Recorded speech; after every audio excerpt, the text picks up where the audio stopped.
Happy Wednesday, all four of you. It is a nice day. The rest are traumatized by question 2. No, that's just a nice day. I guarantee you, most people haven't even looked at it yet. They won't look at it till Sunday.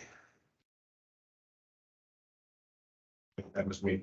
The fourth test. See? Maybe that was me 30 years ago, but I'm too old to do that stuff anymore.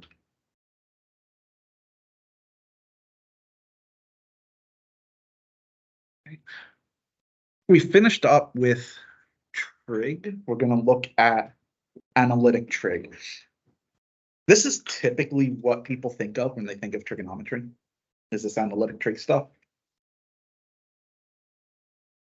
So a lot of what's going to be done in this unit is deriving the trig identities. There are quite a few of them.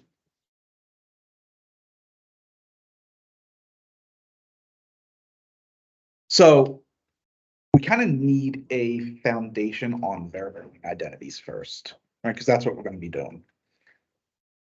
So that's what we look at today, is just verifying identities. Sure.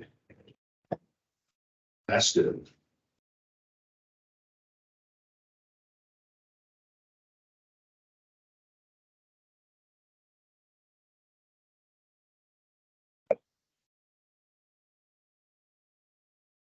So excited for class. What are we working on? What is it called? Verifying identities.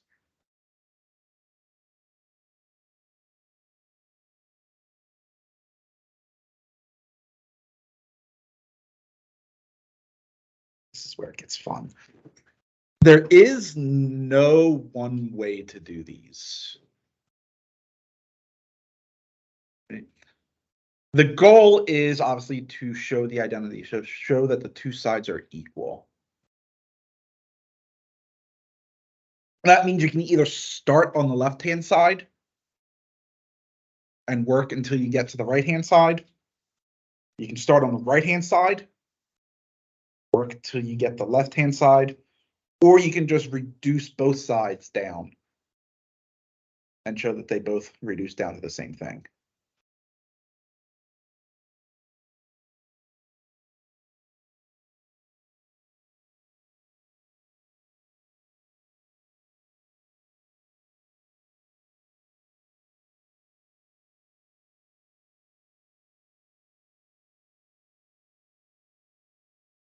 I'm going to start with the right-hand side for this one.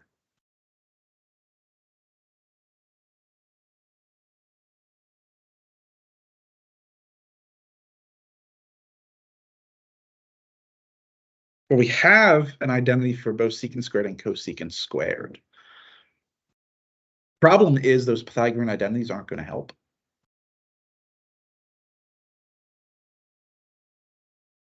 When in doubt, as a general rule of thumb, just write everything in terms of sines and cosines.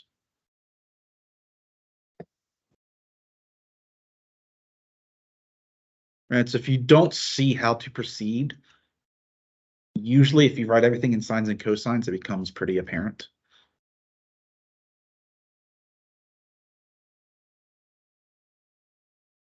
Sine and cosine. Yep. Just write everything in terms of sines and cosines. Secant is not 1 over cosine. So secant squared would be 1 over cosine squared. Technically, it's 1 over cosine all squared. But 1 squared is, of course, just 1, so.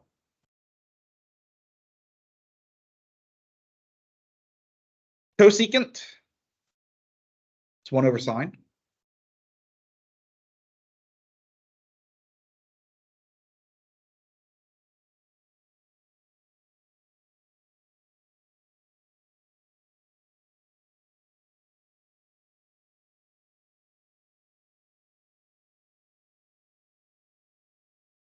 But we have two fractions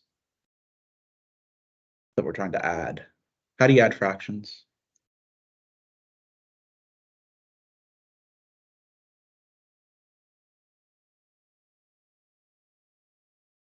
So in this case, it'd be cosine squared times sine squared.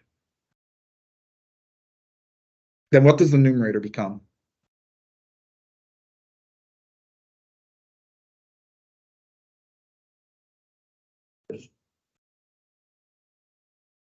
What is it?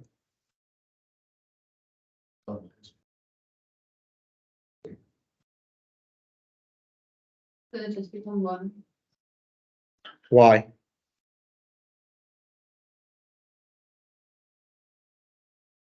Right, so don't skip that step. I'm not sure, but that's, I was hoping to get through somewhere along the ways.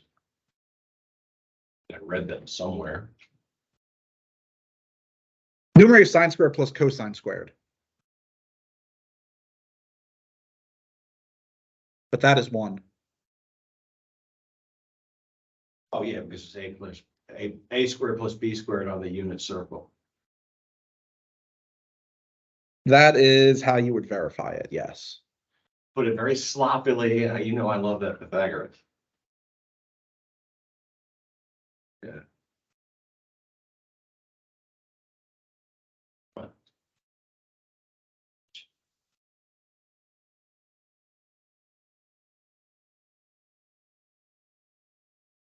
Can't that fraction be written as 1 over cosine squared times 1 over sine squared?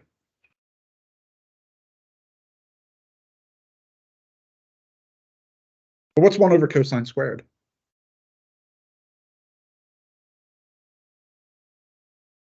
Secant squared. What's 1 over sine squared?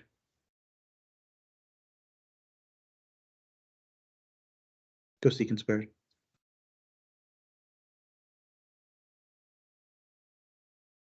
We have secant squared times cosecant squared as desired.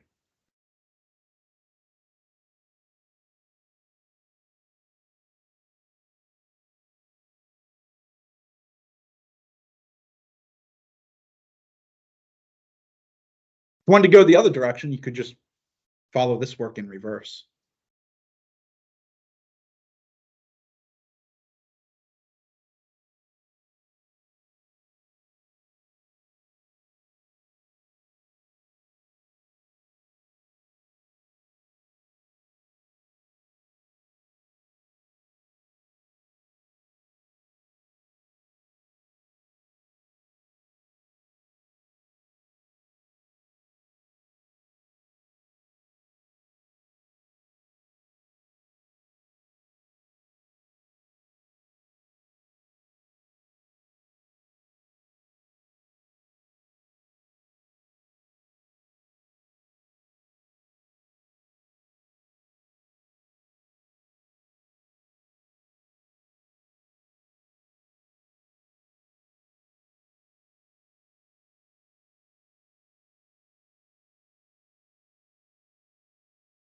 It honestly does not matter what side we start on.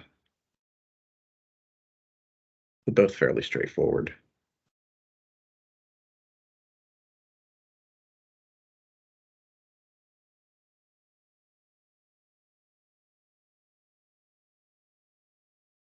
Start on the left. Secant to the 4th minus secant squared.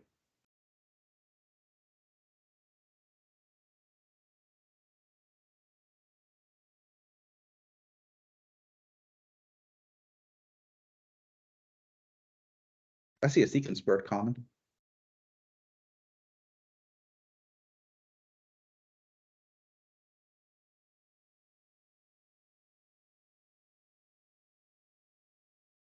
Factor out a secant squared.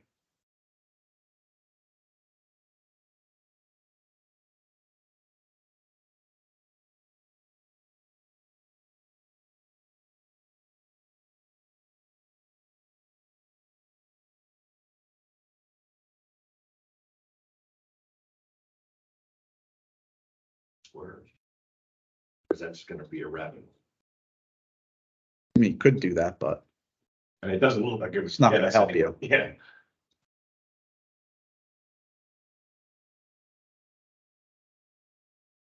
Remember, there are 3 Pythagorean identities. Sine squared plus cosine squared equals 1.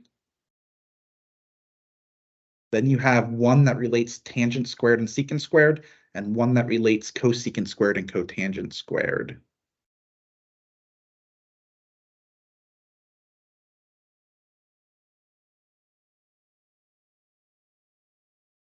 We're obviously going to be looking at the one that relates tangent squared to secant squared. What is that identity?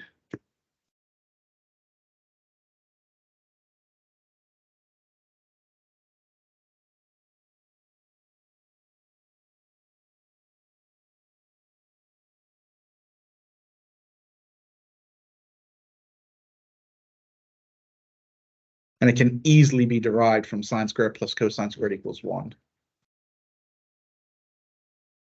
What? Oh, okay, repeat the question, please. What is the relation? What is the Pythagorean identity for tangent squared and secant squared? Which can easily be derived from sine squared plus cosine squared is equal to 1.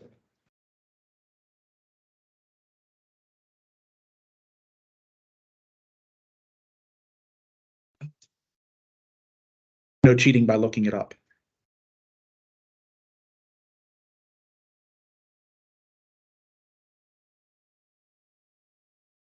And you should probably write the identities down on a separate sheet of paper.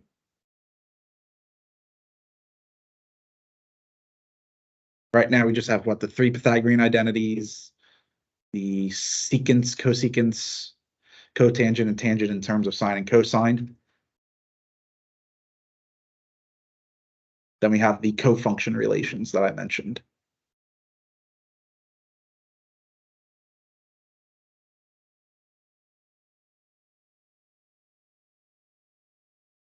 Fell behind already. Start with sine squared plus cosine squared equal to 1.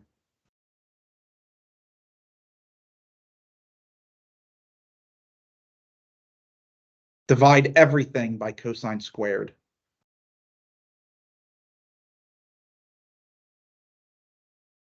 What do you get when you simplify that?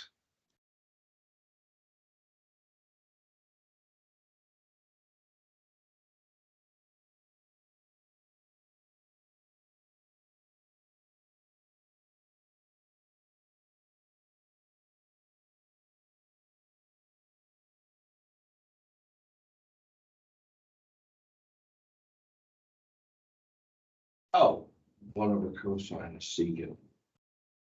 And sine over cosine. Cotangent. That face.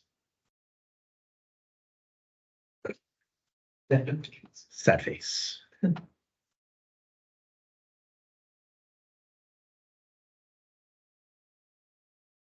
the 1 over cosine squared is going to be secant squared. Mhm. And the cosines obviously make themselves 1. And sine squared over cosine squared. So what is sine over cosine? It's A over A over B. 1.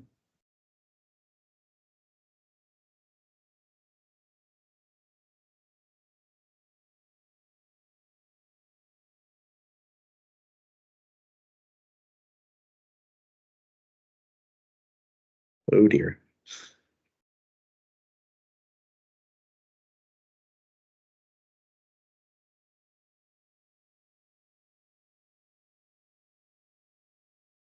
Write sine in terms of right triangles.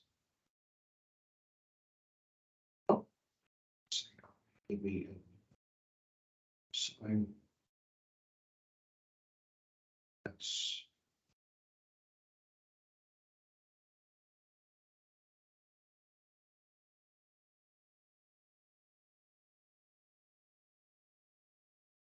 So what is sine? is it just sine over cosine? Opposite over hypotenuse, isn't it? Yeah. What's cosine? Adjacent. So opposite over hypotenuse divided by adjacent over hypotenuse is what? Opposite over adjacent. Which is which trig function? So what's sine over cosine? So now, what is that simplified to? Right there. Secant squared. So tangent squared is equal to, there's your Pythagorean identity. Tangent squared plus 1 is equal to secant squared. Then what does secant squared minus 1 have to equal?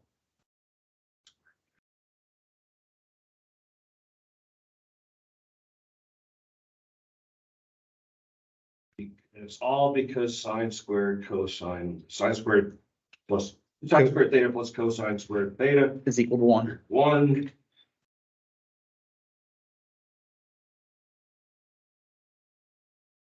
Oh, wait, what's secant squared? Tangent squared theta plus 1.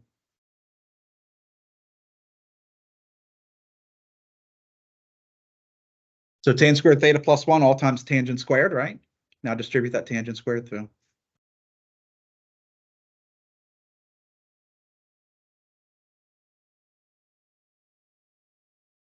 And we get tangent to the 4th plus tangent squared, which is what we wanted.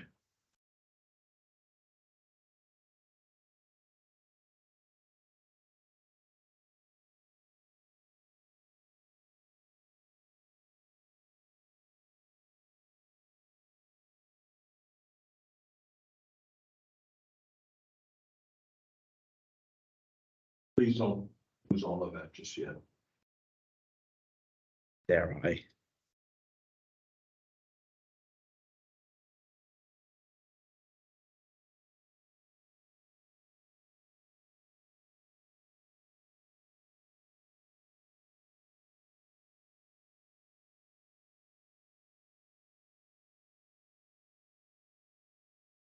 I lost it. Really. I'm in a need to mood. see I'm in a mood today.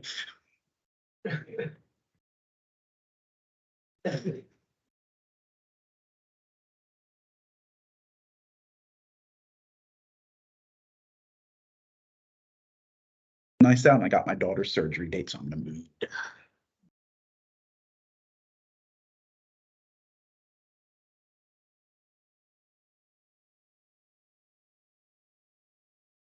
Cosecant X.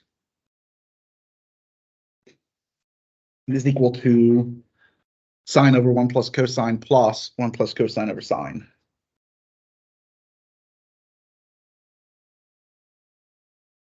Is that the two supposed to be? No, that's Supposed to be no. That's supposed to be there, right? The 3 is.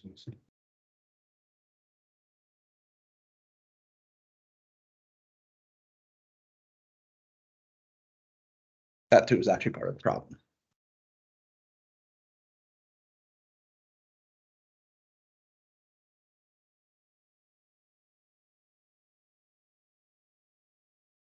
Where to start?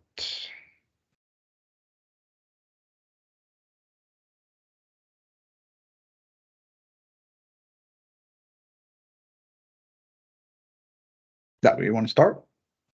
I can do that.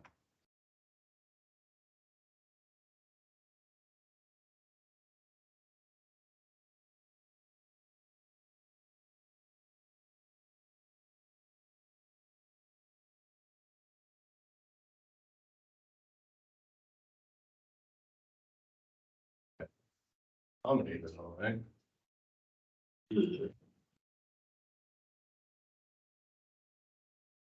Well, cosecant's 1 over sine, isn't it? Oh, at least they're not square. So let's start there. Oh boy, now we have a problem.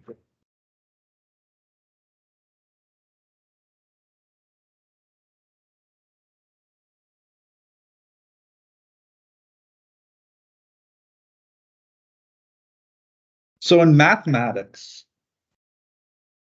there are 2 things that you're always allowed to do. You can always add 0, and you can always multiply by 1.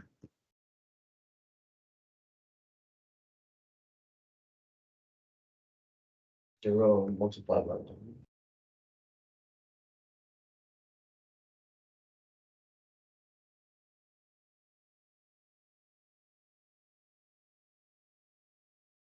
It's multiplied by 1.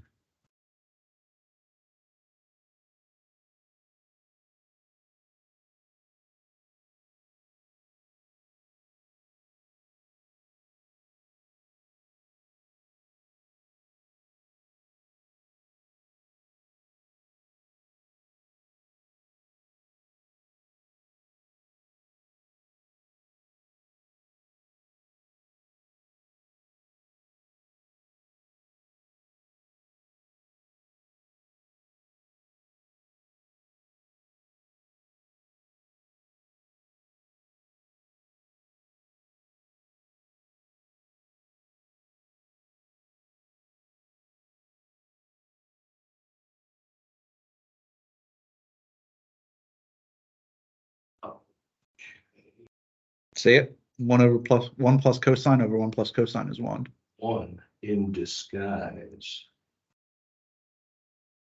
Yeah, being. Always allowed to multiply by 1. Because what happens when we multiply by 1? Nothing. It stays the same, doesn't it?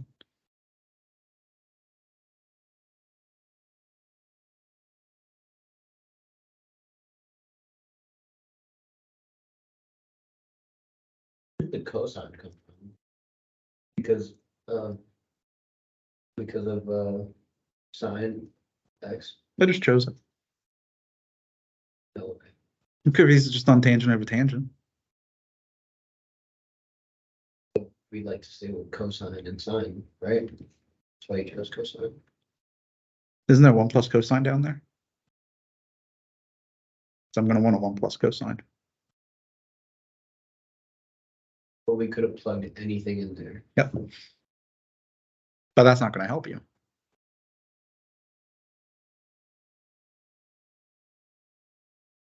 Do not distribute that 2 through yet.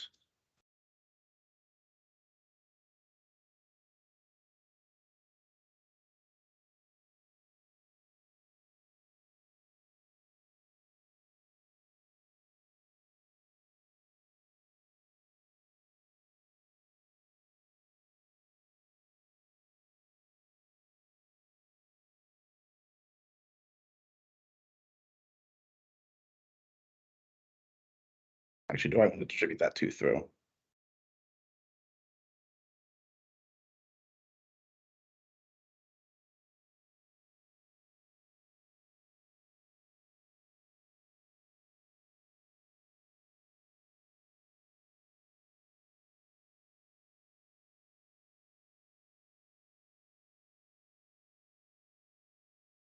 Yes, I do. I'm going to need to distribute that through.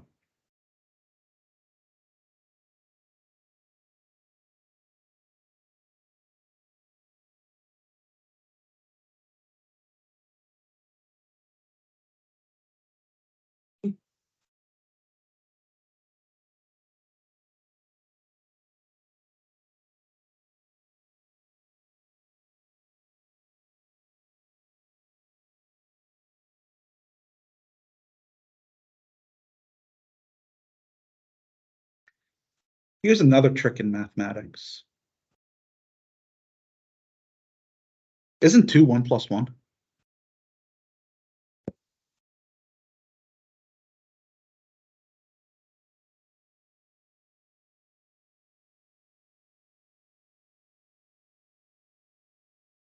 I'm going to rewrite it as 1 plus 1.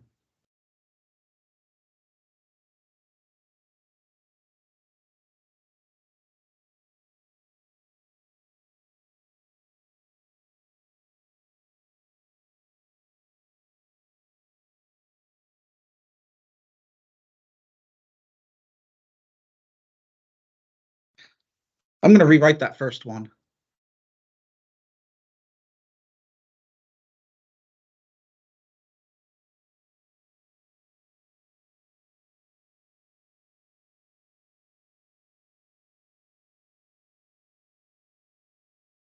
I don't need the parentheses. They're just going to get in my way.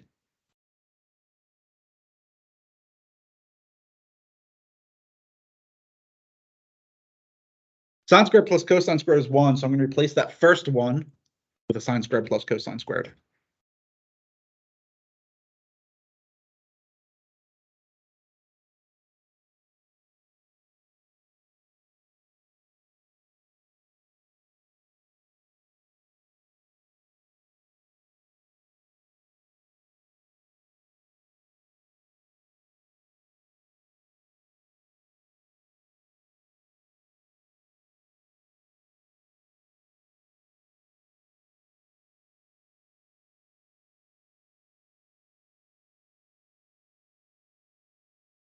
Addition is both associative and commutative, so I'm going to group cosine squared x plus 1 plus 2 cosine x together. I'm going to rewrite that as cosine squared plus 2 cosine plus 1.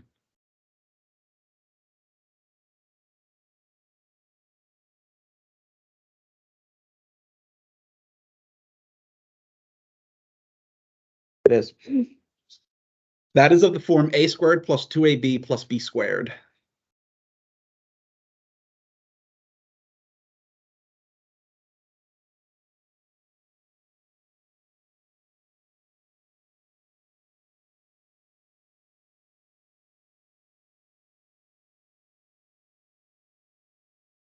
Means that grouping becomes 1 plus cosine all squared.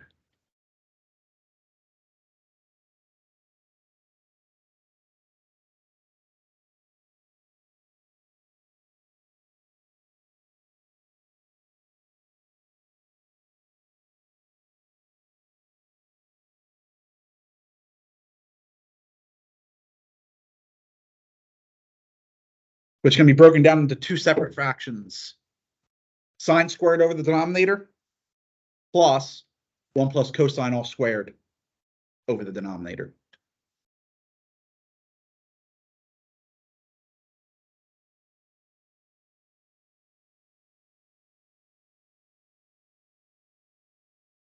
The first one, sine squared over sine, is just sine.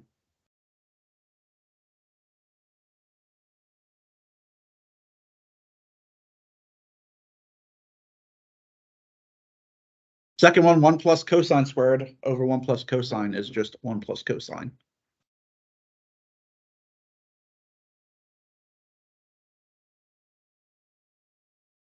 Which is precisely what we wanted.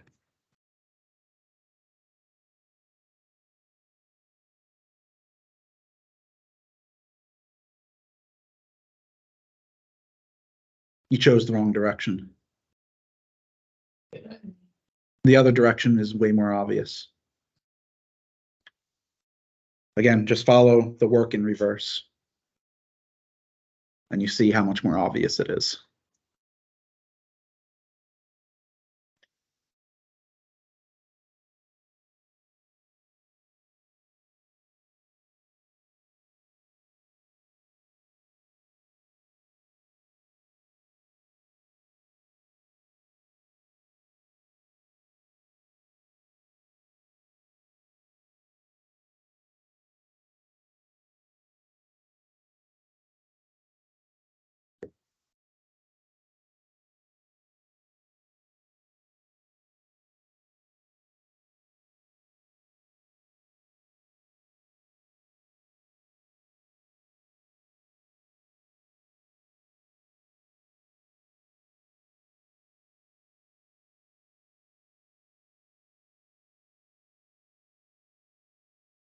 Told you trig was sexy.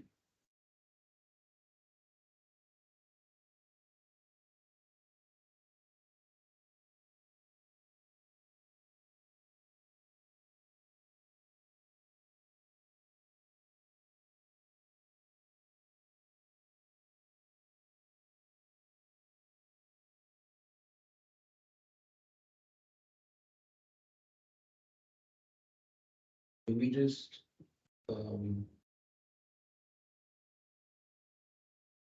sine squared x, then with the denominator sine x, we just canceled one sine out, Mhm. sine x, so we got it by itself.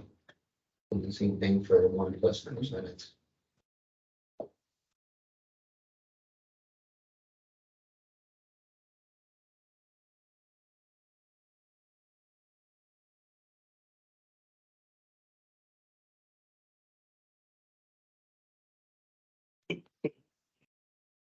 Still a mess.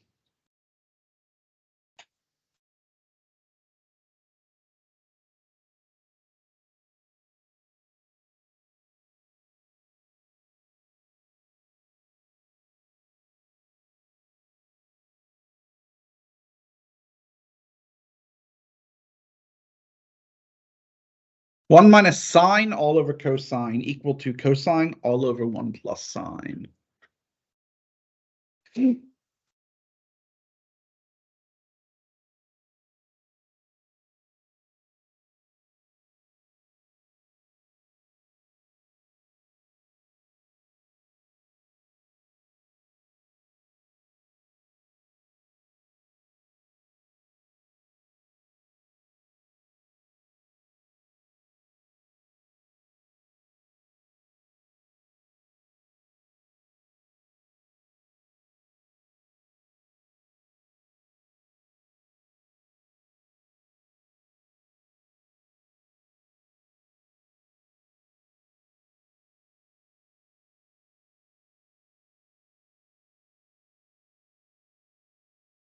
Why not just cross multiply, you got a difference of squares waiting to happen. Yeah, that's the way you could do it. It's not how I'm doing it. Is it a terrible way to do it? I mean, I can take it. Not necessarily terrible. It's just not formal mathematics, Ah, see, informal is my specialty. right? It's like using the word ain't. Oh, It's just not formal English. my You goodness. wouldn't use ain't in an interview. Uh-huh. I ain't never been in a position like this in my life. See right there, I'd say, thanks, we'll think about it. If it was an interview. And then as soon as you left, I'd shred your application. I ain't never met an interviewer like you. You were so great. You'd still have a shredded. For two reasons, improper English and sucking up. And if you told them in an email, you'd spell it GRATE. And by the way, you also use the double negative. Ain't never. So you'd also lose out of bad grammar too.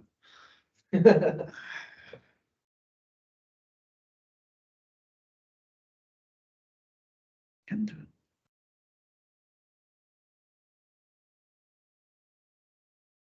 Trying to think if I can do it a different way than I did it in my notes. I think I can.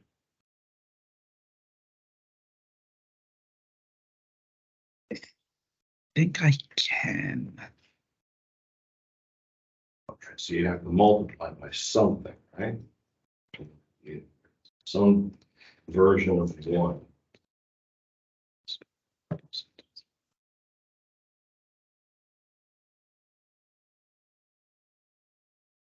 Can. Perfect. I'm gonna rationalize this.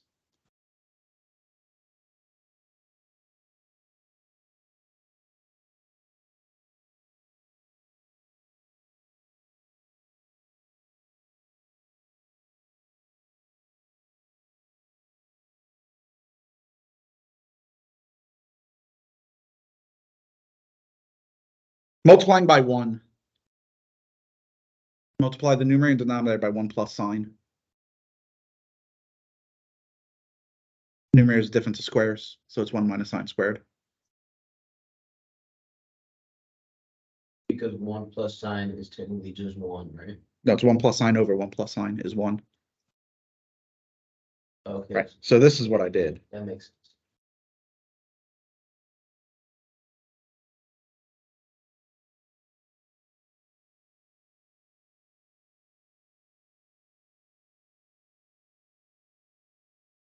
And so we're rationalizing the numerator.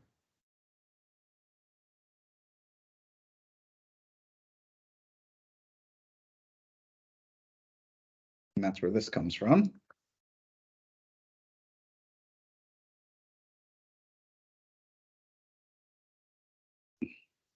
One minus sine squared.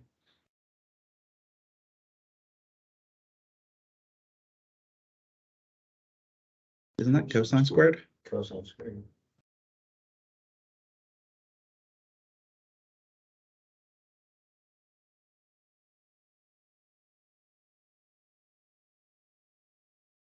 Doesn't that fraction simplify?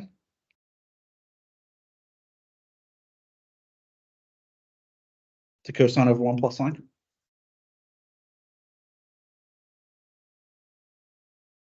Which is what we wanted.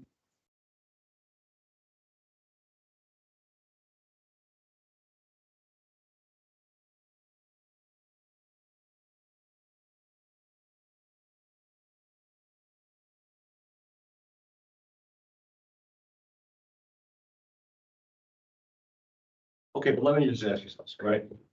I mean, this is not too dissimilar from what I was saying. It's just, but the whole act of cross multiplying is just far too base and crude a method No, it's just not considered to be a proof.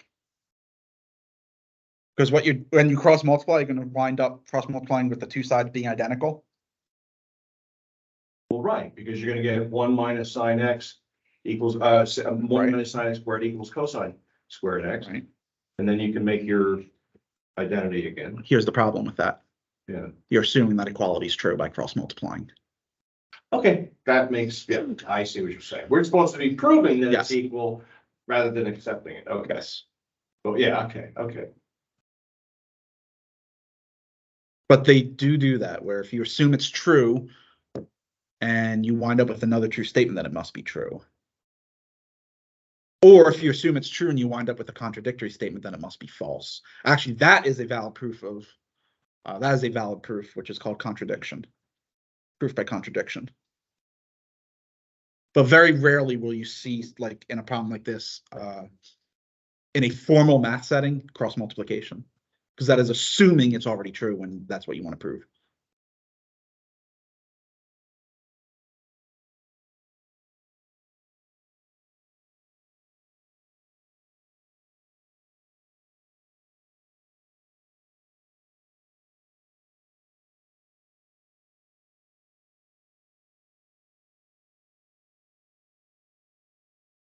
Didn't we just go off of knowing that 1 minus sine is already equal to cosine? It's not. It's not, right? Because you had to multiply by this to make it into the. 1 minus sine squared is cosine squared. That does not mean 1 minus sine is cosine. In fact, cosine would be the square root of 1 minus sine squared, plus or minus the square root of 1 minus sine squared, depending on where you're located.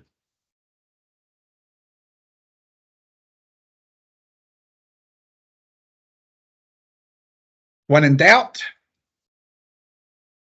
right, everything in terms of sines and cosines. I'm going to start with the left-hand side again.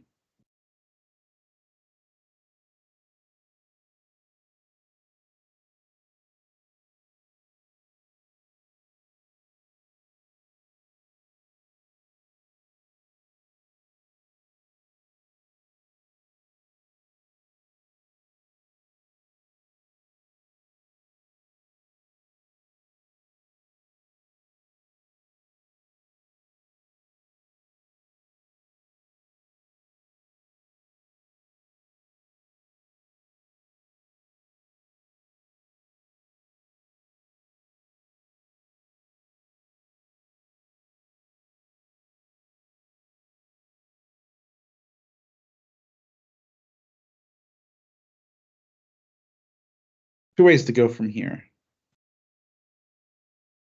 Combine both numerator and denominator as single fractions.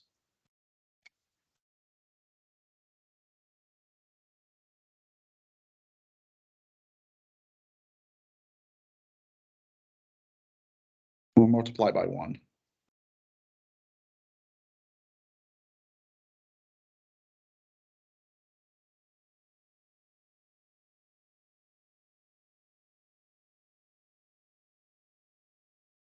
Multiply by 1. You're still just dealing with that right half. You haven't gotten to the tangent A minus 1 yet. Yeah, that's what I'm working towards. Right, okay. Multiply by sine A over sine A.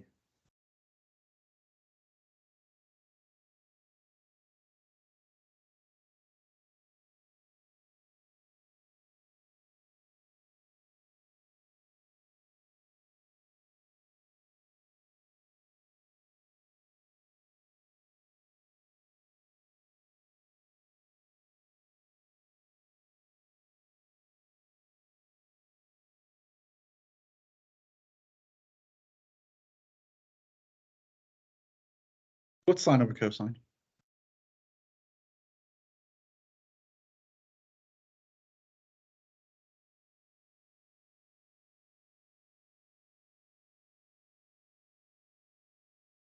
So we get tan A minus 1 over tan A plus 1 as desired.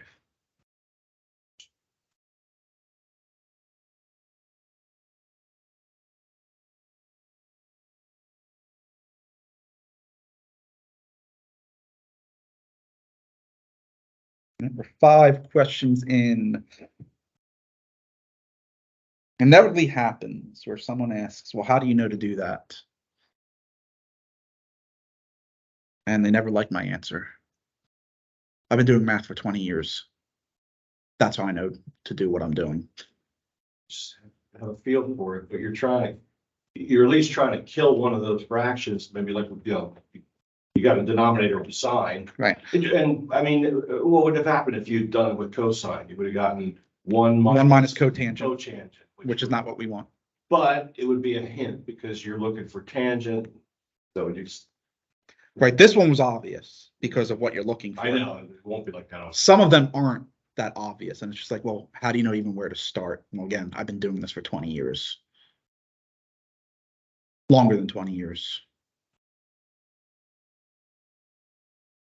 You just have to do enough of them where you start to recognize patterns.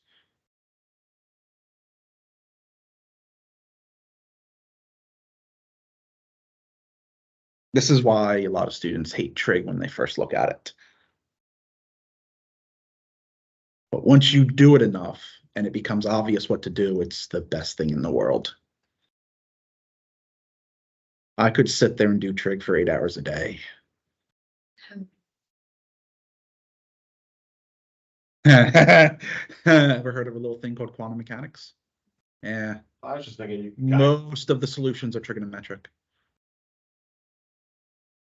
Because they're waves.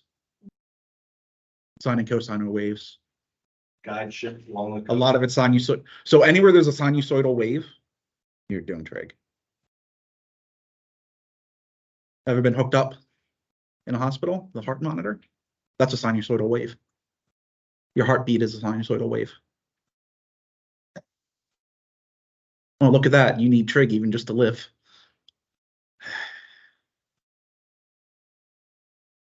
More practice. Trig is everywhere.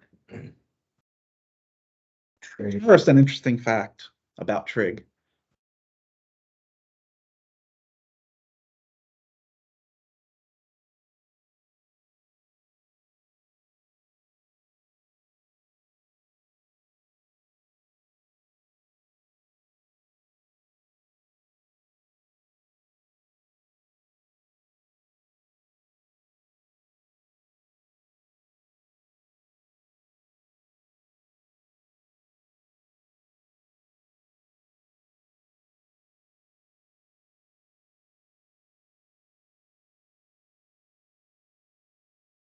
This is proved using Euler's formula.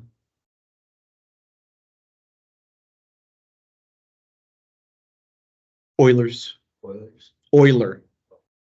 When you read it, it looks like Euler, but it's Euler. You want to get shanked by a mathematician? Say Euler. I know. Hey, I've been to the libertarian convention talking about Ayn Rand, and people didn't take too kindly to it. Oh, it's because that's political. No, I'm just You saying. never wanna No, get- I meant on Ann instead of Ian. That's all I was getting at. Never talk in front of a group of political people because that's never going to end well. Gee, seem to recall somebody talking about minimum wage. It's not political, it's economic. It's all political. No. Well, if you don't talk in front of like libertarians or Republicans or Democrats, you're just talking in front of a group of economists. Now it's just economical. Practice. Notice what this is saying. Cosine and sine are complex functions. Tell us something we didn't know. Imaginary. Not that complex. The mathematical complex. That's very interesting, by the way. That means a lot of our universe is described using complex functions.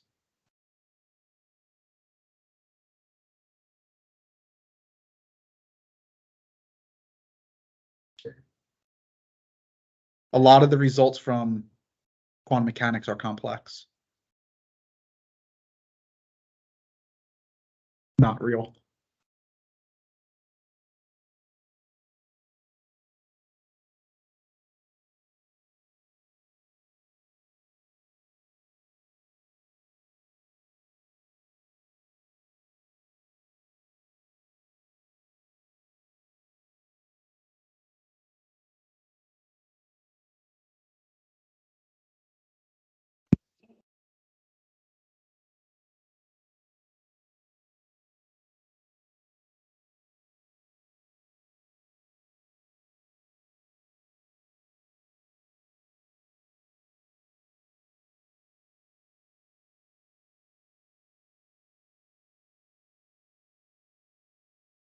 The most obvious route is to start on the right.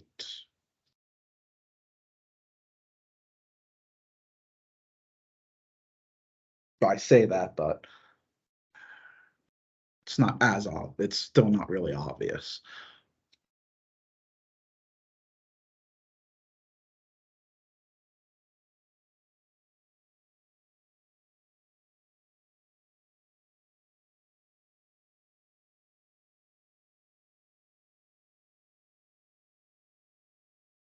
Is secant a 1 over cosine?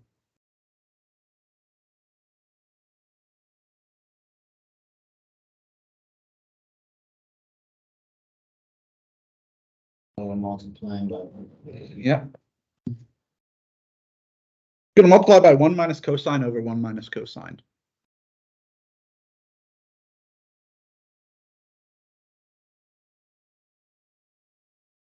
Numerator will get secant x minus, what's secant times cosine?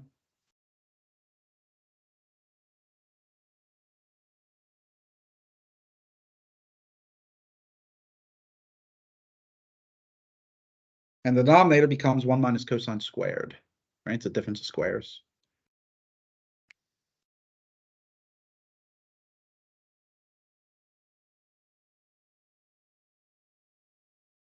But what's 1 minus cosine squared?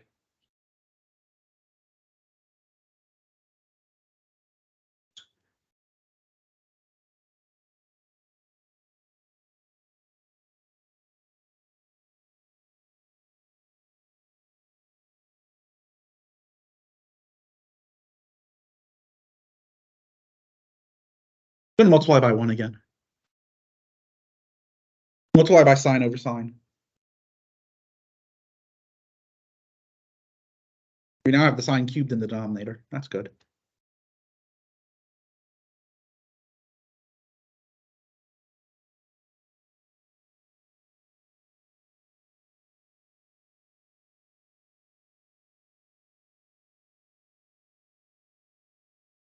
What is secant times sine? How can you simplify that?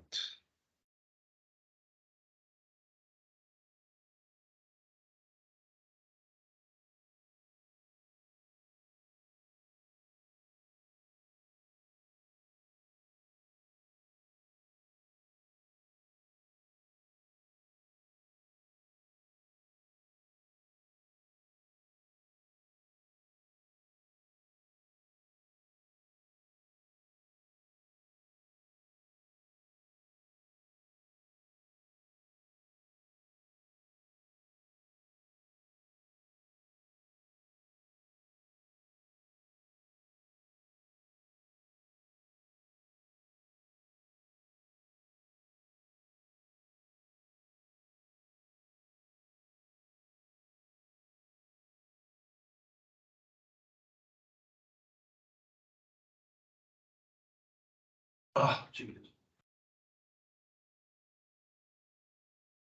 So how does secant times sine simplify?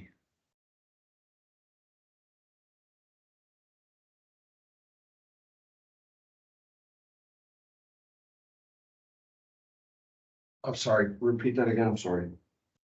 Secant squared over No, just secant times sine. secant. How does that simplify?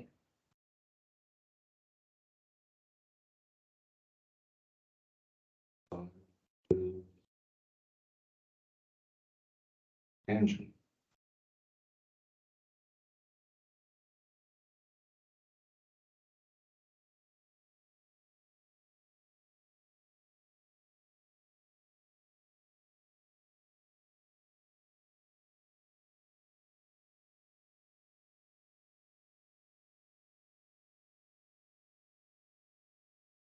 Wasn't that what we want?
This one's fun.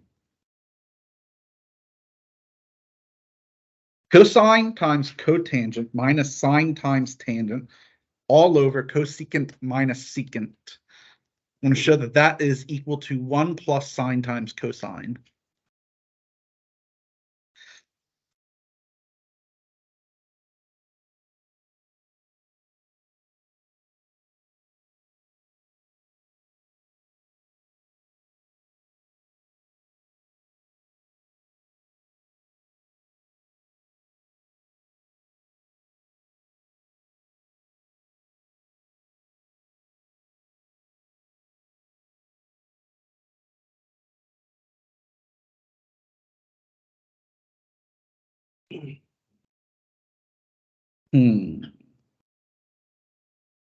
What to do?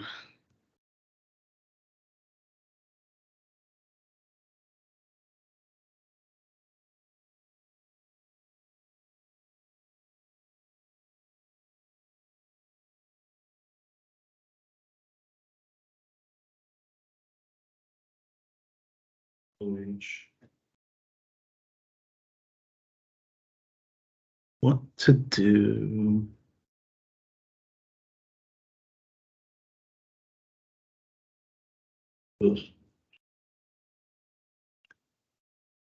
Remember the golden rule. Add a 0 for more unknown. There's one even more golden than those.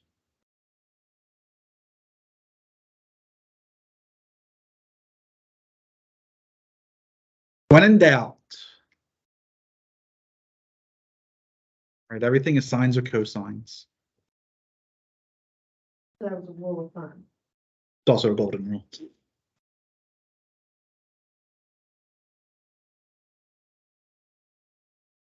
It'll save you a lot of headaches. What's cotangent in sines and cosines? Cosine over sine.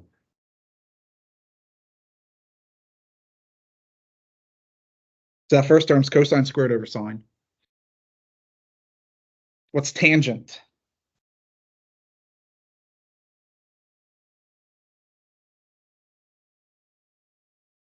That second term is sine squared over cosine. What's cosecant?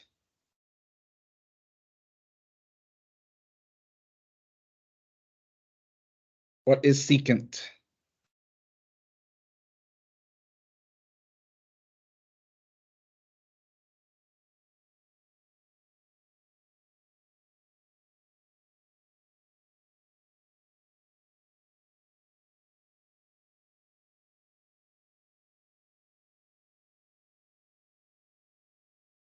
Right. Simplify the numerator.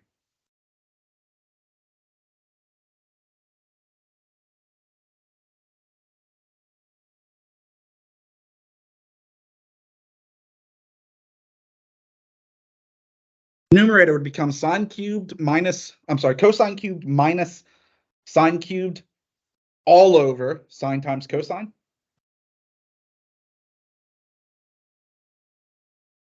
Denominator.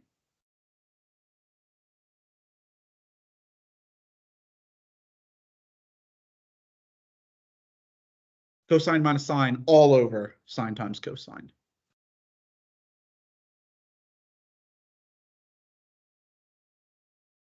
Notice the numerator and the denominator have the exact same denominator.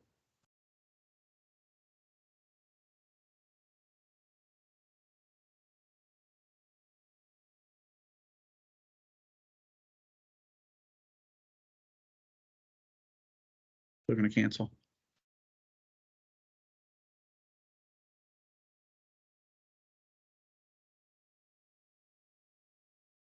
Left with cosine cubed minus sine cubed over cosine minus sine.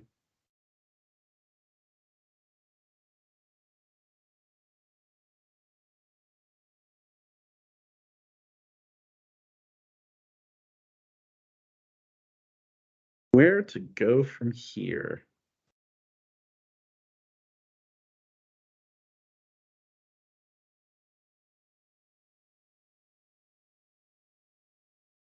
Difference of cubes. which is what? It's gonna be.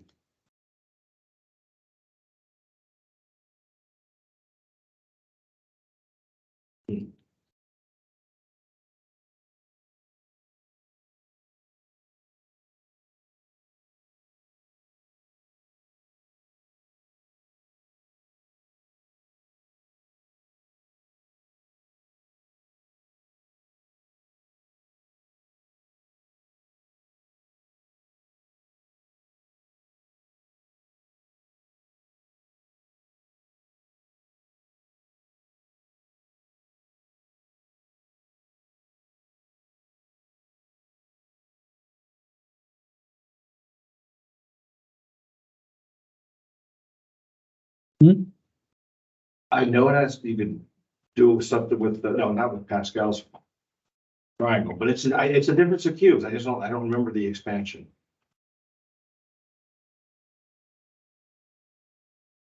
But I know it's gonna have a factor of what we're looking for.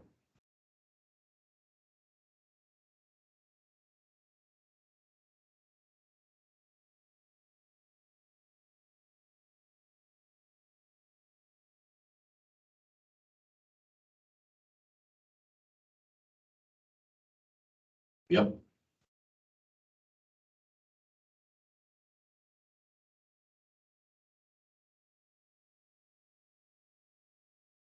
A cubed minus B cubed. A minus B times A squared plus AB plus B squared.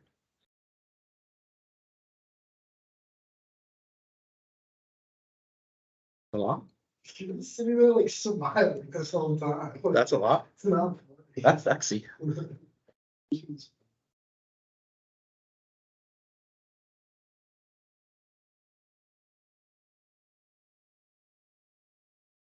Nonsense. We're just getting started.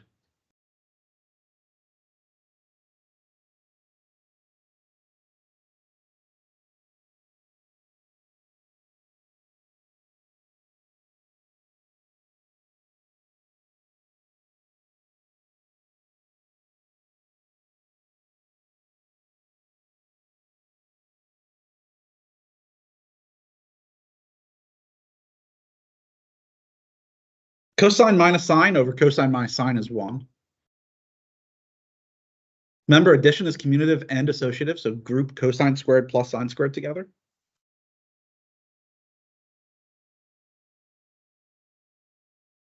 Cosine squared plus sine squared.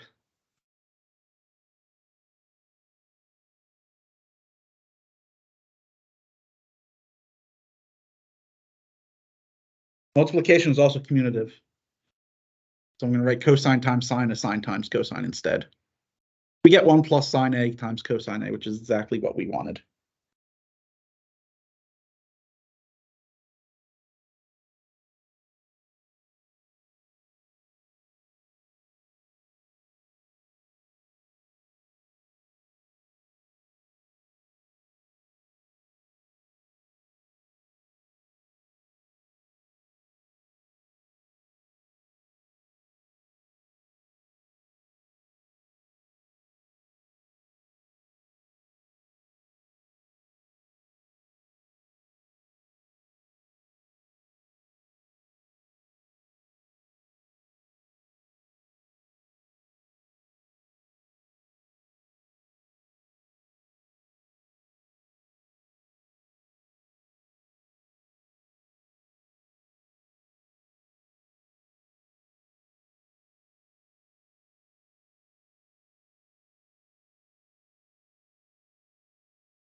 Sine theta minus cosine theta plus 1 all over sine theta plus cosine theta minus 1 equals sine theta plus 1 over cosine of theta.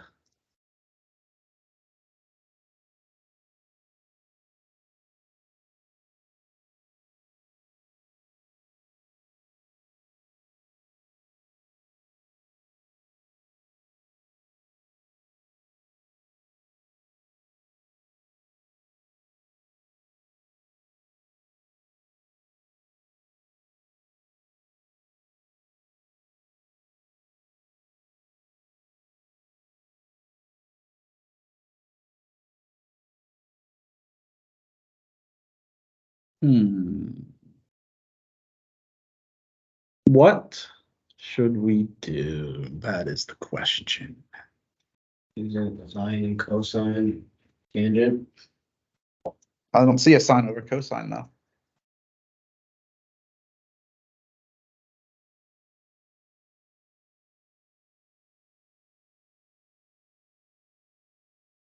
Well, everything's already written in terms of sine and cosine, so that's not gonna help.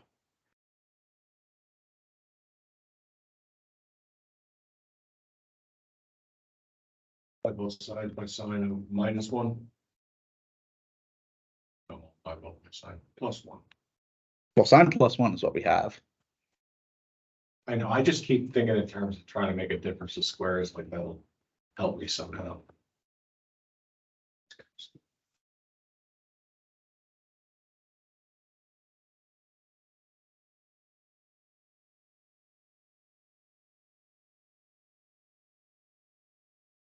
We're gonna multiply numerator and denominator by sine plus cosine minus 1.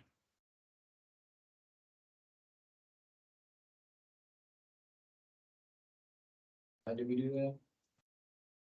Cosine minus one. Well, look at what we're trying to get.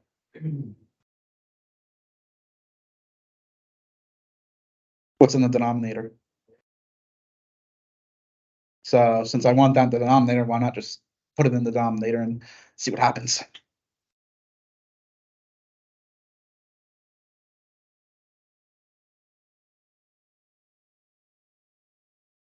Just use that.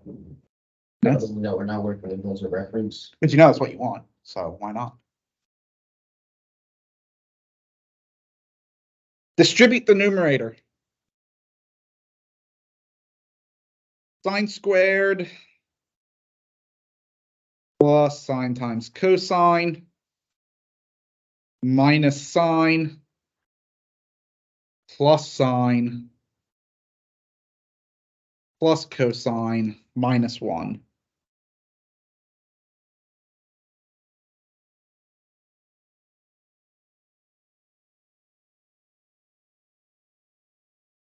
And leave the denominator alone.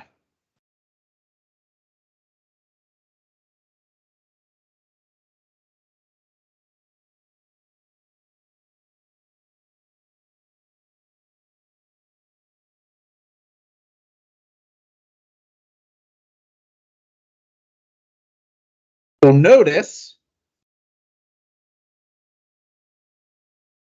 negative sine plus sine is 0. So that's gone. Going to be left with sine squared plus sine times cosine plus cosine minus 1.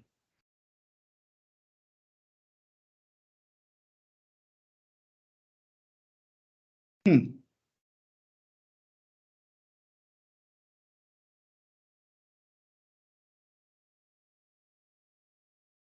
don't like that cosine in the denominator.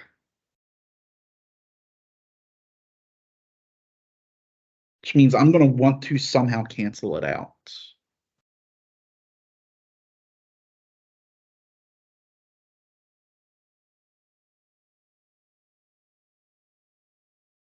Wasn't sine squared 1 minus cosine squared?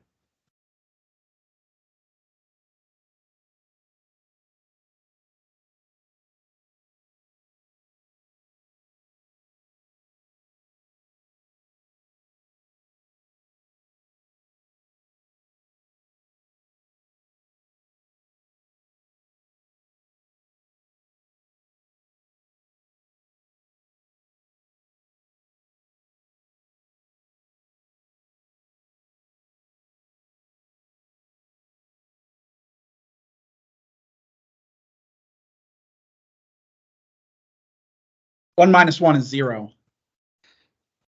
Left with negative cosine squared plus sine times cosine plus cosine in the numerator. Every term now has a cosine common.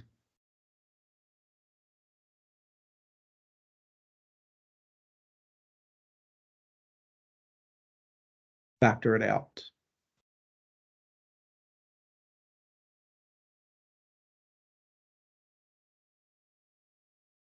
You're left with sine minus cosine plus 1.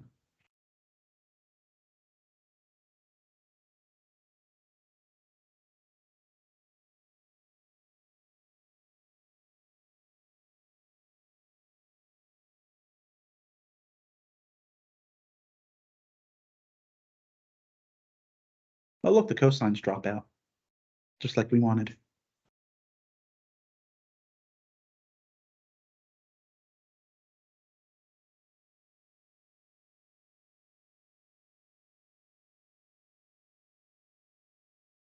And look what we're left with.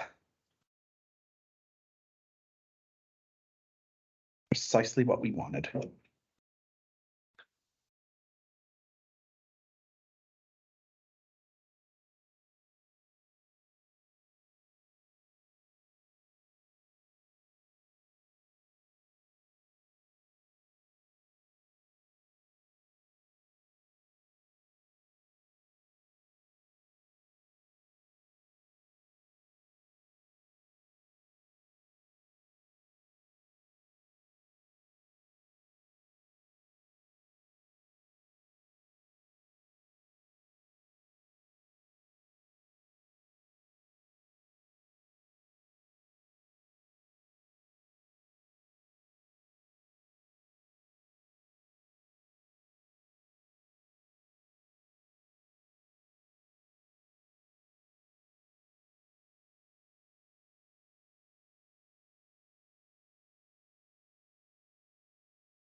Tangent plus secant minus 1 over tangent minus secant plus 1 is equal to tangent plus secant.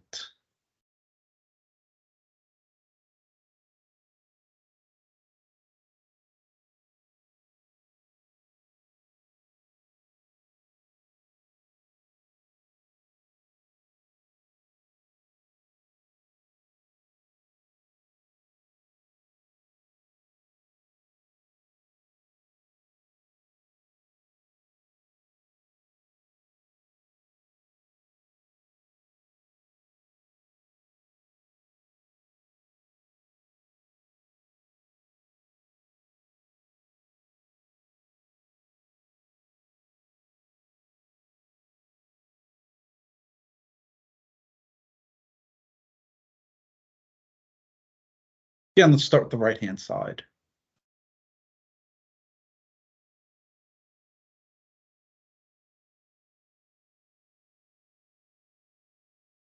Sine over cosine. Tangent. Good.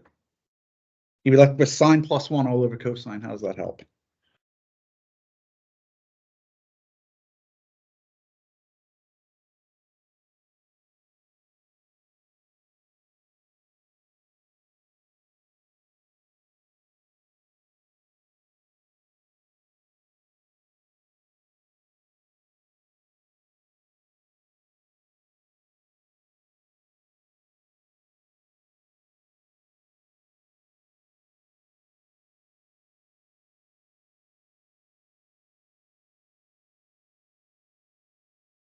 Well, we know what we want in our denominator. So why not just put it in the denominator? Which means you have to put it in the numerator as well. And now let's just hope that the numerator is going to simplify to what we want.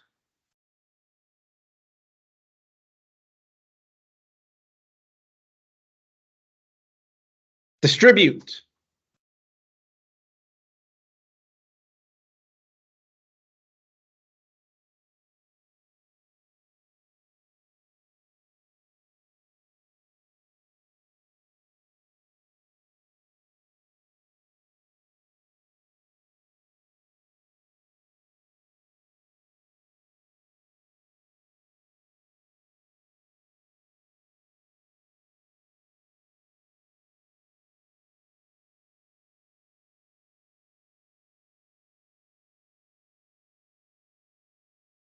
Tan squared minus tan secant plus secant tan minus secant squared plus secant.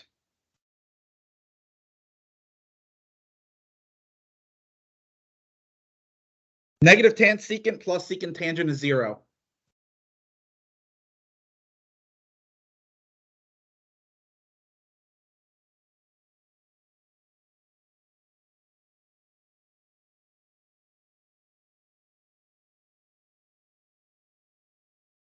Also, group tangent squared minus secant squared together.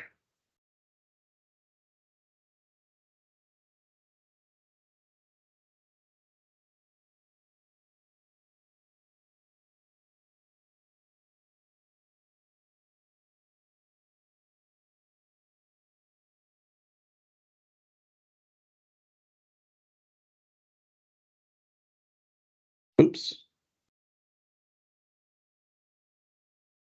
Got my theta and tan squared. What's tan squared minus secant squared?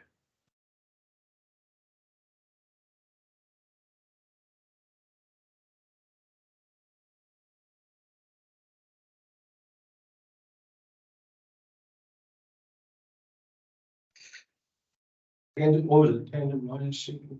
It was, tangent squared minus secant squared. Yep.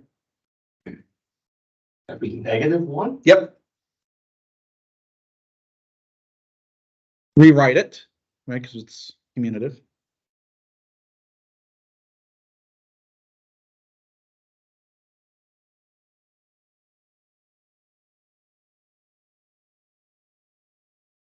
Which is precisely what we wanted.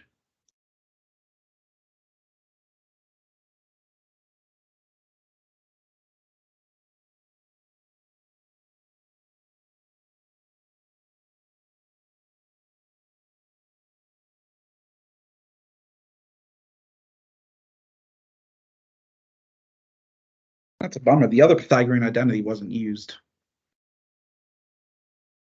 What is the third Pythagorean identity? The one that relates cotangent squared and cosecant squared.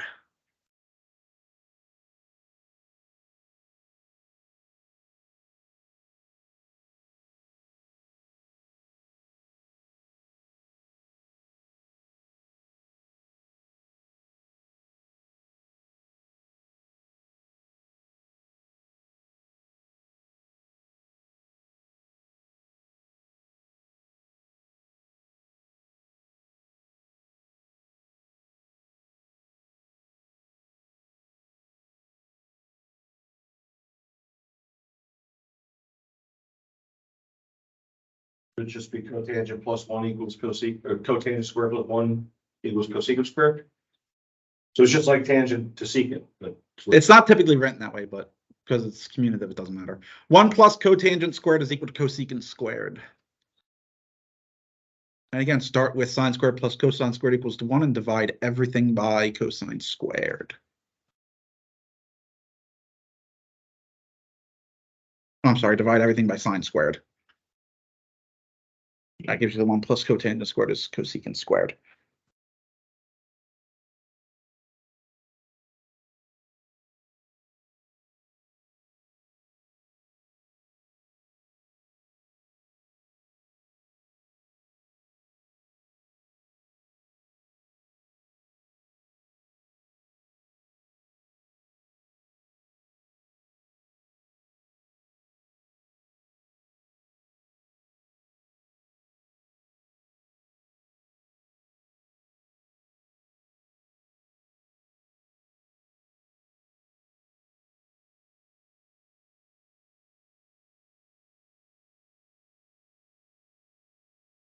I still haven't downloaded volume 2.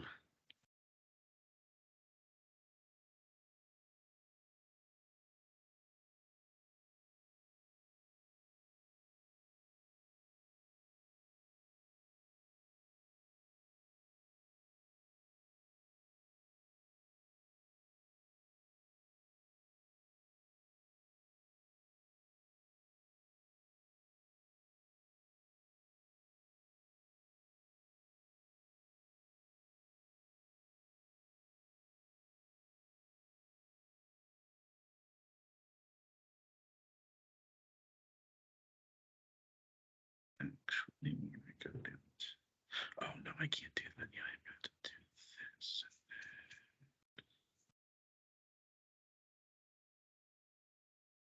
I can do this.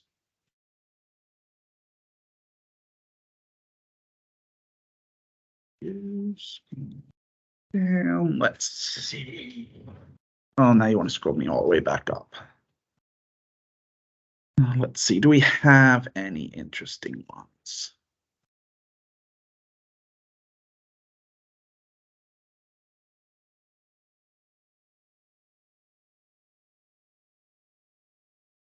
What are the trigonometric functions that we've gone through so far? Just again, The trigonometric functions. identities. We've done the three Pythagorean identities. Writing everything in terms of sine and cosine. Right, so tangent, secant, cosecant, cotangent is sine and cosine. And then what's known as the cofunction identities. That was the sine of theta minus pi over 2 is cosine of theta. Cosine of theta minus pi over 2 is sine of theta. Right, and then you have similar ones for secant, cosecant, and tangent, cotangent. That's all we've done so far.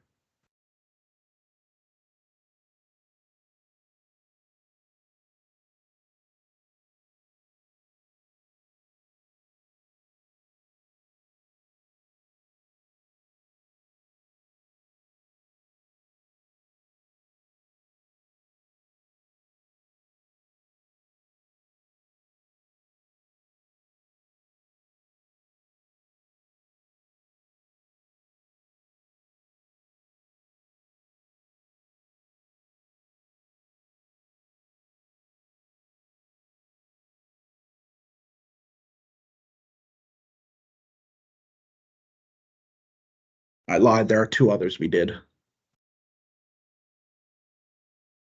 More than two others, the even and odd properties. Sine is odd, cosine is even. That makes tangent odd.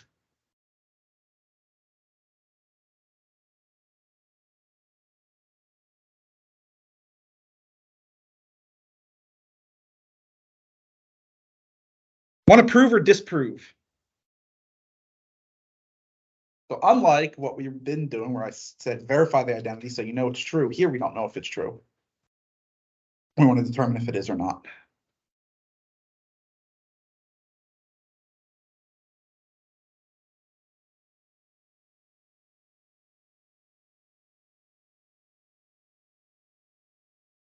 What do you think?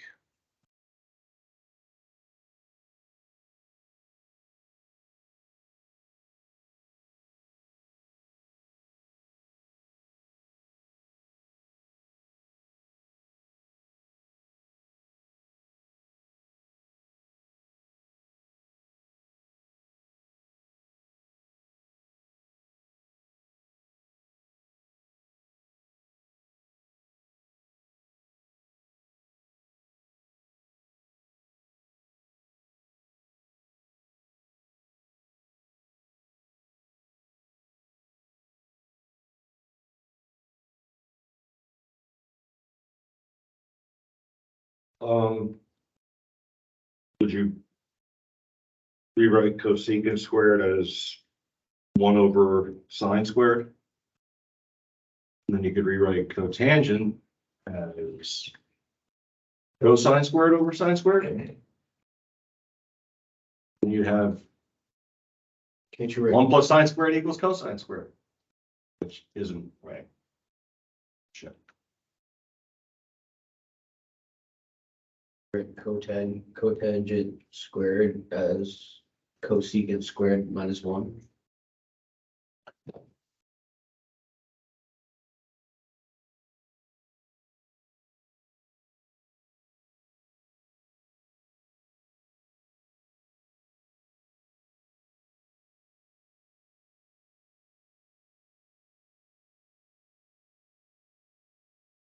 How does that help us? Yeah.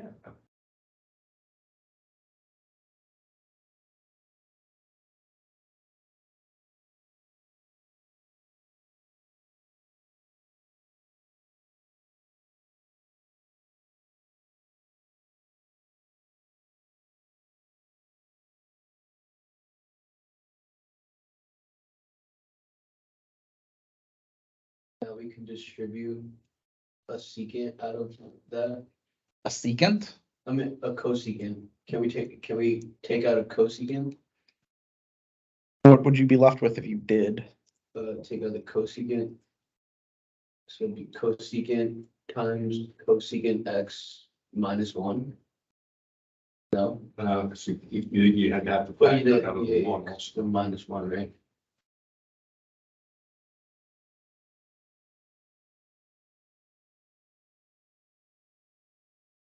Oh, that 1 could split up to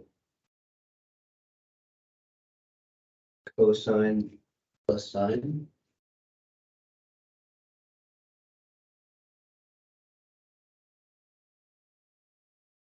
Could write as cosine squared plus sine squared if that's what you're trying to get at. Yeah, yeah. How does that help? Cause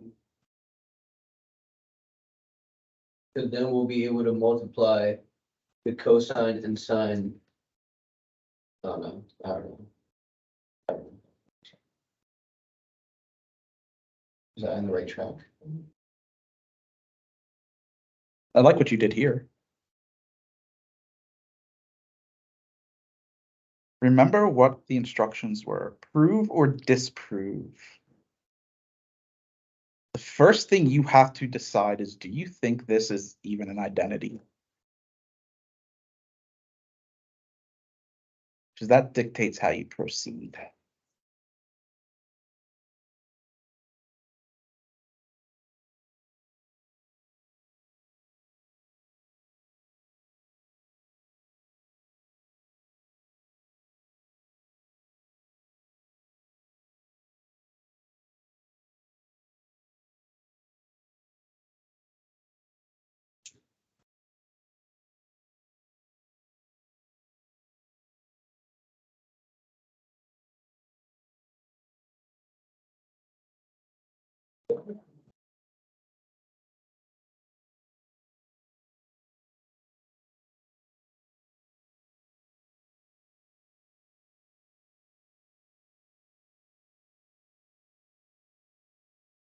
Oh, just for shits and giggles, let's assume it's true.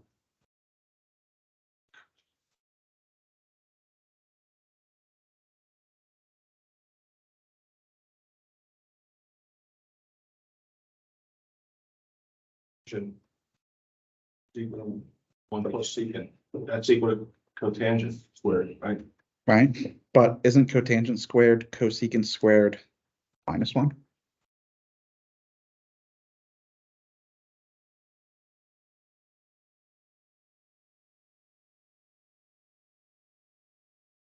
If you distribute the cosecant squared on the left, you get cosecant squared plus 1. Rewrite cotangent squared. That is cosecant squared minus 1. This is the same as saying y plus 1 is equal to y minus 1.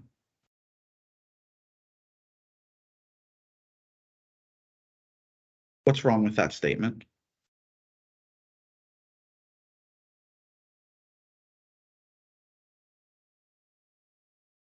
Oh dear. What? It's not true. This is a false statement. Particularly, no matter what value of x, this is always false. It's called contradiction. Right? An easier way to do it is subtract both sides by cosecant squared. You wind up with 1 equals -1. If it wasn't obvious before, it better be now that that is absolute nonsense. That is a contradiction. Well, assuming that it was true led to nonsense, which means it must not be true.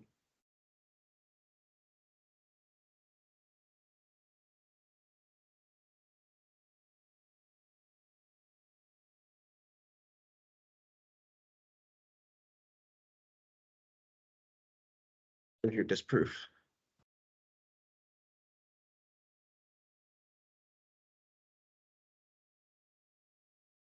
You could have also just picked the value of x and plugged it in and showed that you don't get the same thing. That would be disproof by counterexample.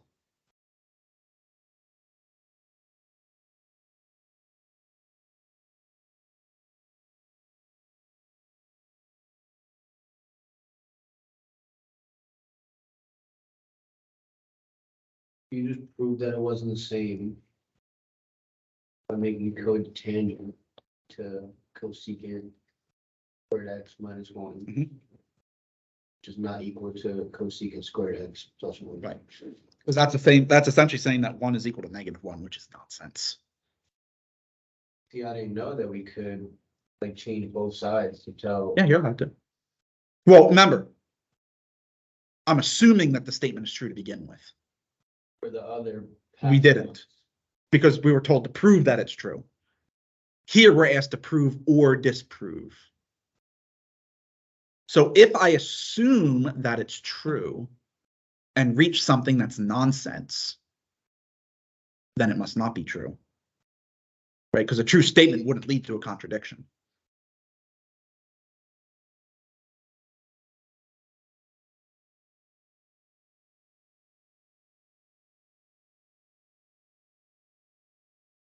Like I said, if you think it's false, you could also just find one value of x where that's not true. That would be a counterexample, thus disproving the statement. Because the statement has to always be true. Can't just be true for some, right? That's not how equality works, right? 1 = 1 means no matter what the situation, 1 = 1.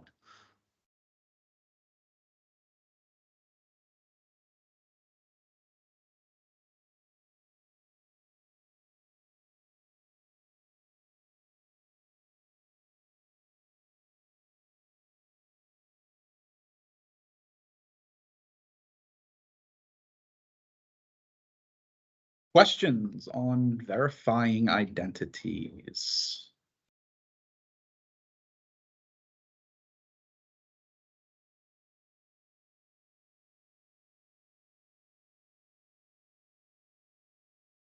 You're gonna have to do that last problem for the quiz, or we're gonna have to prove. Now I'm sticking mostly with verifications.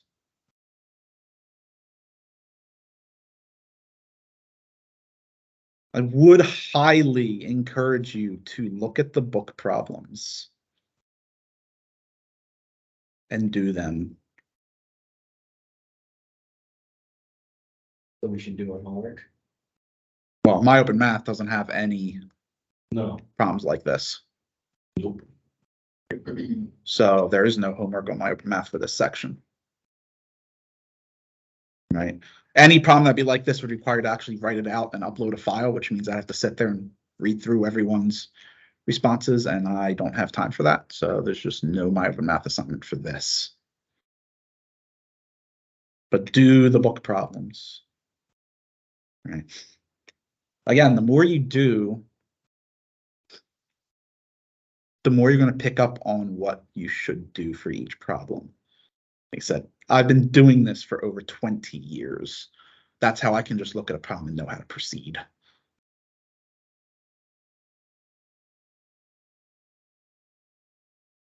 By the way, I also have another advantage. I have the solution manual. So I can also just look at the solution manual and see what they did. For this problem, I don't like what they did because they just wrote false, which is not a disproof. But there you have it.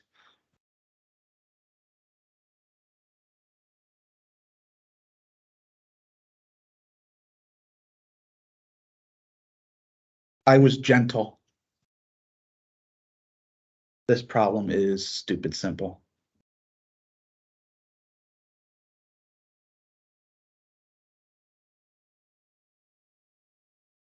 This should not take you more than 5 minutes. There's your hint.